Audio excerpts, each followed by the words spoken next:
ভাই তুমি আর কাকারে কিছু কইও না। আমি যদি জানতাম যে আমি আর না আইলে তোমাদের বাপ পুতির মধ্যে এত ঝামেলা হইব তাইলে আমি আইতাম না। আমি সম্পত্তির লেগে আই নাই, আমি আইছি কাকার কাকি আর বাইরে একটু আদর পাওয়ার লাগে।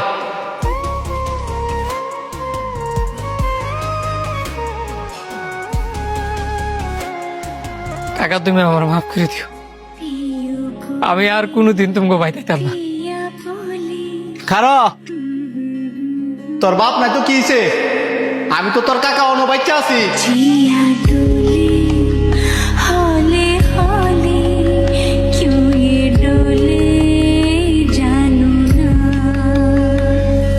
मुझसे अगर मिलना हो तो खुद से